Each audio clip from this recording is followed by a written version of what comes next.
ನಿವೃತ್ತಿಯಾದ ಸಾರಿಗೆ ಸಿಬ್ಬಂದಿ ಸಮಸ್ಯೆ ಕೇಳೋರೇ ಇಲ್ಲ. ನಿವೃತ್ತಿಯಾದವರಿಗೆ 4 ವರ್ಷಗಳಿಂದ ಸಿಕ್ಕಿಲ್ಲ ಪಿಂಚಣಿ. 4 ನಿಗಮಗಳಲ್ಲಿ 2020ರಿಂದ 22 ಸಾವಿರ ಸಿಬ್ಬಂದಿ ನಿವೃತ್ತಿಯಾಗಿದ್ದಾರೆ. ನಿವೃತ್ತಿಯಾದ ಸಾರಿಗೆ ಸಿಬ್ಬಂದಿಗೆ ಇನ್ನೂ ಸಿಕ್ಕಿಲ್ಲ ನಯಾ ಪೈಸೆ ಪಿಂಚಣಿ. 2,000 ಕೋಟಿ ರೂಪಾಯಿ ಬಾಕಿ ಉಳಿಸಿಕೊಂಡಿದೆ ಸರ್ಕಾರ. ಪಿಂಚಣಿ ಟ್ರಸ್ಟ್ಗಳಿಗೆ ಸರ್ಕಾರ ಕಳೆದ 4 ವರ್ಷಗಳಿಂದ ಹಣನೇ ತುಂಬಿಲ್ಲ. ಹಣ ತುಂಬದ ಕಾರಣ ಕೇಂದ್ರಕ್ಕೆ ಹಣ ಬರಿಸಿಲ್ಲ ಪಿಂಚಣಿಯ ಟ್ರಸ್ಟ್. ಹೀಗಾಗಿ ನಿವೃತ್ತಿಯಾದ ಸಿಬ್ಬಂದಿ ಕೈ ಸೇರ್ತಾ ಇಲ್ಲ ಪಿಂಚಣಿಯ ಹಣ. ಈ ಕಾರಣಕ್ಕಾಗಿ ಸರ್ಕಾರದ ವಿರುದ್ಧ ಇದೀಗ ಹಿಡಿಶಾಪ ಹಾಕ್ತಾ ಇದ್ದಾರೆ.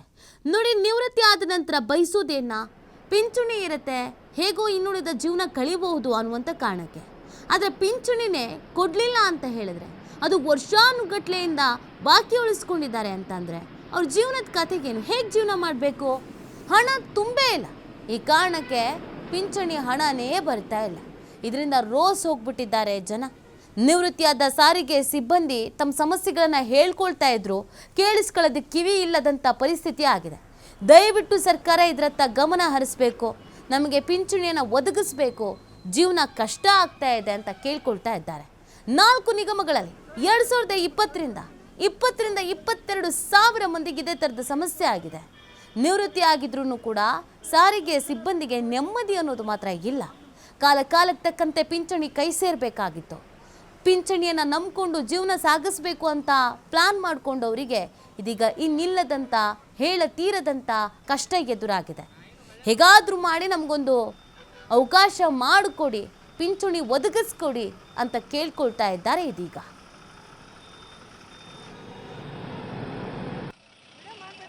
ಸಾರಿಗೆಯ ಸಿಬ್ಬಂದಿಗಳ ಪರಿಸ್ಥಿತಿ ಇಲ್ಲಿ ಯಾವ ಮಟ್ಟಿಗೆ ತಲುಪಿದೆ ಅಂತಂದರೆ, ಇಲ್ಲಿ ವೃತ್ತಿಯಲ್ಲಿರುವಾಗ ಕೊನೆಯವರೆಗೂ ಹೋರಾಟದಲ್ಲೇ ಇಲ್ಲಿ ಅಂದರೆ ಜೀವನ ಕಳೆಯಬೇಕು.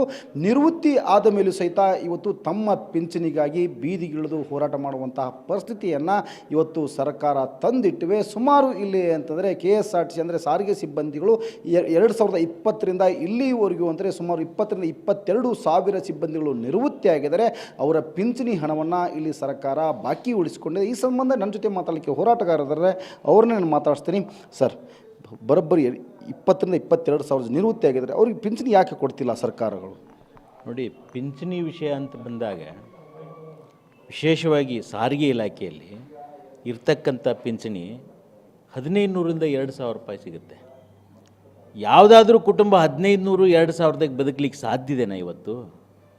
ಇವತ್ತೊಬ್ಬ ಶಾಸಕರಿರ್ಬೋದು, ಅವ್ರಿಗಿರ್ತಕ್ಕಂಥ ಪಿಂಚಣಿ ಇರ್ಬೋದು, ಅಥವಾ ನೌಕರಸ್ಥರಿಗಿರ್ಬೋದು, ಒಬ್ಬ ಜವಾನ ಅಂದ್ರೇನು, ಆಫೀಸ್ನಲ್ಲಿ ಕೆಲಸ ಮಾಡ್ತಕ್ಕಂಥ ಒಬ್ಬ ಪ್ಯೂನಿಗಿರ್ತಕ್ಕಂಥ ಪಿಂಚಣಿನೂ ಸಹಿತ ಇಲ್ಲಿಲ್ಲ.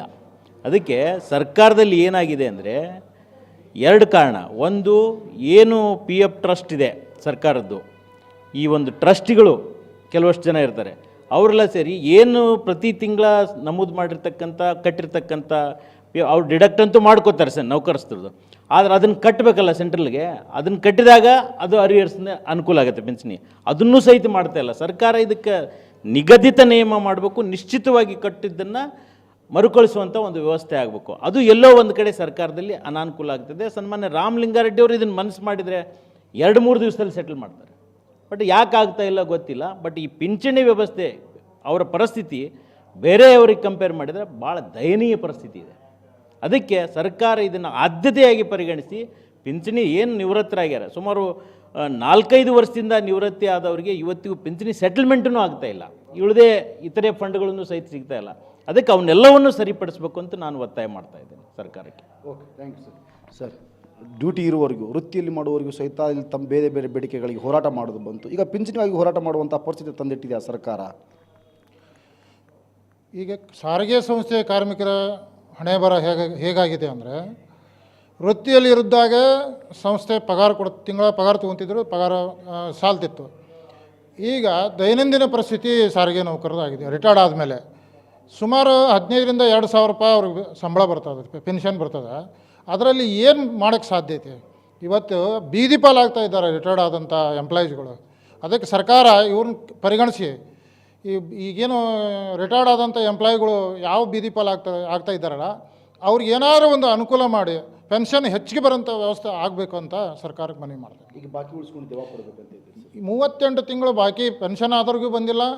ಸುಮಾರು ಒಂದು 2-2.5 ಸಾವಿರ ಕೋಟಿ ರೂಪಾಯಿ ಪೆನ್ಷನದ್ದು ಮತ್ತು ಪಿ ಎಫ್ದು ಬರಬೇಕು ರಿಟೈರ್ಡ್ ಆದ ಕಾರ್ಮಿಕರಿಗೆ. ಇವತ್ತಿಗೂ ಕೊಡ್ತಾ ಇಲ್ಲ ಸರ್ಕಾರ.